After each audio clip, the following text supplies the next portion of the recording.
ಎಲ್ರಿಗೂ ನಮಸ್ಕಾರ. Welcome back to Sandhya Shetty's kitchen. ಇವತ್ತಿನ ವಿಡಿಯೋದಲ್ಲಿ ಹಲಸಿನ ಹಣ್ಣಿನ ಸೀಸನಲ್ಲಿ ಎಲ್ಲರೂ ಇಷ್ಟಪಡುವಂಥ ಹಲಸಿನ ಹಣ್ಣಿನ ಇಡ್ಲಿ ರೆಸಿಪಿನ ಸುಲಭವಾಗಿ ಯಾವ ಥರ ಮಾಡೋದಂತ ತೋರಿಸ್ತಾ ಇದ್ದೀನಿ. ನ್ಯಾಚುರಲ್ ಆಗಿ ಸ್ವೀಟ್ ಆಗಿರುವಂಥ ಈ ಇಡ್ಲಿ ಮಕ್ಕಳಿಂದ ಹಿಡಿದು ದೊಡ್ಡವರೆಲ್ಲರಿಗೂ ಇಷ್ಟ ಆಗುತ್ತೆ. ಅಷ್ಟೊಂದು ಚೆನ್ನಾಗಿರುತ್ತೆ, ಸಾಫ್ಟ್ ಆಗಿ ತಿನ್ನೋದಕ್ಕೆ ತುಂಬಾ ಚೆನ್ನಾಗಿರುತ್ತೆ. ಹಲಸಿನ ಹಣ್ಣಿನ ಇಡ್ಲಿ ಮಾಡೋದಕ್ಕೆ ನಾನಿಲ್ಲಿ 1 ಕಪ್ ಆಗೋಷ್ಟು ಅಕ್ಕಿನ ನೆನೆಸ್ಕೊಂಡಿದ್ದೀನಿ. 3 ಇಂದ 4 ಅವರ್ ಆದ್ರೂ ನೆನೆಸ್ಕೊಳ್ಬೇಕು. ಟೈಮ್ ಇದ್ರೆ ಜಾಸ್ತಿ ಹೊತ್ತು ನೆನೆಸ್ಕೊಳ್ಳಿ.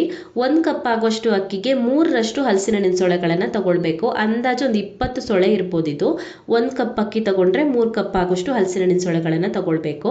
ಹಲಸಿನ ಹಣ್ಣಿನ ಸೊಳೆಗಳನ್ನು ಸಣ್ಣ ಸಣ್ಣ ಪೀಸ್ಗಳಾಗಿ ಕಟ್ ಮಾಡಿ ಇಟ್ಕೊಂಡಿದ್ದೀನಿ. ಈ ರುಬ್ಬೋದಕ್ಕೆ ಈಸಿ ಆಗುತ್ತೆ. ಈ ಥರ ಕಟ್ ಮಾಡ್ಕೊಳ್ಳೋದ್ರಿಂದ ಚೆನ್ನಾಗಿ ಗ್ರೈಂಡ್ ಆಗುತ್ತೆ. ಇವಾಗ ಇದಕ್ಕೆ ನೆನೆಸ್ಕೊಂಡಿರುವಂಥ ಅಕ್ಕಿ ಹಾಕೊಳ್ತಾ ಇದ್ದೀನಿ. ನೀರನ್ನು ರಿಮೂವ್ ಮಾಡಿಬಿಟ್ಟು ಅಕ್ಕಿ ಮಾತ್ರ ಹಾಕೊಳ್ಳಿ. ಹಾಗೆಯೇ 1 ಕಪ್ ಆಗೋಷ್ಟು ತೆಂಗಿನಕಾಯಿ ತುರಿನ ಹಾಕೊಳ್ಬೇಕು. ಇದಕ್ಕೆ ಅರ್ಧ ತೆಂಗಿನಕಾಯಿ ಯೂಸ್ ಮಾಡಿದ್ದೀನಿ. ಅರ್ಧ ಕಪ್ ಆಗೋಷ್ಟು ಬೆಲ್ಲ ತಗೊಳ್ತಾ ಇದ್ದೀನಿ. ಸಿಹಿ ಜಾಸ್ತಿ ಇಷ್ಟಪಡೋರು ಇನ್ನೊಂದು ಸ್ವಲ್ಪ ಬೆಲ್ಲ ಹಾಕೊಳ್ಬೋದು. ಹಾಗೆಯೇ 1/4 ಚಮಚ ಆಗೋಷ್ಟು ಉಪ್ಪನ್ನ ಹಾಕೊಳ್ಬೇಕು. ಉಪ್ಪು ಜಾಸ್ತಿ ಹಾಕೊಳ್ಬಾರ್ದು, 1/4 ಟೀ ಸ್ಪೂನ್ ಆಗೋಷ್ಟು ಹಾಕೊಳ್ಳಿ, ಸಾಕಾಗುತ್ತೆ. ಇವಾಗ ಇದನ್ನು ಚೆನ್ನಾಗಿ ಮಿಕ್ಸ್ ಮಾಡಿಬಿಟ್ಟು ಸ್ವಲ್ಪನೇ ಮಿಕ್ಸಿ ಜಾರಿಗೆ ಹಾಕಿಬಿಟ್ಟು ನುಣ್ಣಗೆ ರುಬ್ಕೊಳ್ಬೇಕು. ಸೊ ಮಿಕ್ಸಿಗೆ ಒಂದೇ ಸಲಕ್ಕೆ ಹಿಡಿಯೋದಿಲ್ಲ, ಸ್ವಲ್ಪನೇ ಹಾಕೊಳ್ಳಿ. ನೀರು ಸೇರಿಸಬಾರ್ದು ರುಬ್ಬುವಾಗ. ಹಿಟ್ಟನ್ನು ರುಬ್ಬಿ ತೊಗೊಂಡು ಬಂದಿದ್ದೀನಿ. ಕನ್ಸಿಸ್ಟೆನ್ಸಿ ಕರೆಕ್ಟ್ ಆಗಿದೆ. ಇವಾಗ ಇಡ್ಲಿ ಕಪ್ಸ್ಗಳಿಗೆ ತೆಂಗಿನ ಎಣ್ಣೆನ ಸವರಿ ಇಟ್ಕೊಂಡಿದ್ದೀನಿ. ತೆಂಗಿನ ಎಣ್ಣೆ ಆದರೂ ಪರವಾಗಿಲ್ಲ, ತುಪ್ಪ ಆದ್ರೂ ಪರವಾಗಿಲ್ಲ.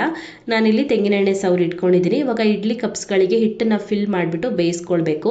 ಪೂರ್ತಿಯಾಗಿ ಹಿಟ್ಟನ್ನು ಹಾಕಬಾರ್ದು, ಅರ್ಧದಷ್ಟು ಹಿಟ್ಟು ಹಾಕಿದ್ರೆ ಸಾಕಾಗುತ್ತೆ.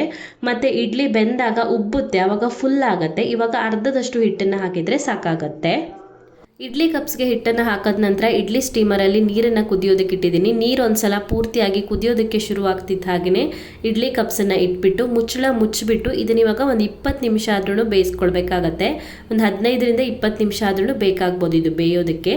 ಇಡ್ಲಿ ಎಲ್ಲ ಬೆಂದ್ಬಿಟ್ಟು ಪೂರ್ತಿಯಾಗಿ ತಣದ ನಂತರ ಇಡ್ಲಿನ ಎಳಿಸ್ಬೇಕು. ಫಸ್ಟಿಗೇನೆ ತೆಗೆದ್ರೆ ಅಂಟಾಗ್ಬೋದು, ಹಾಗಾಗಿ ಪೂರ್ತಿಯಾಗಿ ತಣದ ನಂತರ ತೆಗಿಬೇಕು. ನೋಡಿ ಎಷ್ಟು ಸಾಫ್ಟಾಗಿ ಬಂದಿದೆ. ಜೊತೆಗೆ ಹಲಸಿನ ಹಣ್ಣಿನ ಸುವಾಸನೆ ಬೇರೆ. ಹಲಸಿನ ಹಣ್ಣಿನ ವಾಸನೆ ನೋಡಿದ್ರಂತೂ ತಿನ್ಬೇಕನ್ಸುತ್ತೆ ಇಡ್ಲಿ, ಅಷ್ಟೊಂದು ಚೆನ್ನಾಗಿರುತ್ತೆ. ಸೊ ಇಡ್ಲಿ ತಿನ್ನೋದಕ್ಕೆ ತುಂಬಾ ಟೇಸ್ಟಿ ಆಗಿರುತ್ತೆ, ಸಾಫ್ಟ್ ಆಗಿರುತ್ತೆ. ಹಾಕಿನೂ ತಿನ್ಬೋದು ಅಥವಾ ತುಪ್ಪ ಹಾಕಿನೂ ತಿನ್ಬೋದು. ರುಚಿಯಂತೂ ಫಸ್ಟ್ ಕ್ಲಾಸ್ ಆಗಿರುತ್ತೆ. ಸೊ ಸೀಸನ್ ಮುಗಿಯೋದಕ್ಕಿಂತ ಮುಂಚೆ ಒಂದ್ಸಲನಾದ್ರೂ ಹಲಸಿನ ಹಣ್ಣಿನ ಇಡ್ಲಿನ ಮಾಡಿ ನೋಡಿ, ಖಂಡಿತ ಇಷ್ಟ ಆಗುತ್ತೆ. ಸೊ ಈ ರೆಸಿಪಿ ಹೇಗಿದೆ ಅಂತ ಕಮೆಂಟಲ್ಲಿ ತಿಳಿಸಿ. ಇನ್ನೂ ಹೆಚ್ಚಿನ ವಿಡಿಯೋಗಳಿಗೆ ನನ್ನ ಯೂಟ್ಯೂಬ್ ಚಾನಲನ್ನು ಸಬ್ಸ್ಕ್ರೈಬ್ ಮಾಡ್ಕೊಳ್ಳಿ. ಹಾಗೆಯೇ ನನ್ನನ್ನು ಫಾಲೋ ಮಾಡೋದನ್ನು ಮರಿಬೇಡಿ.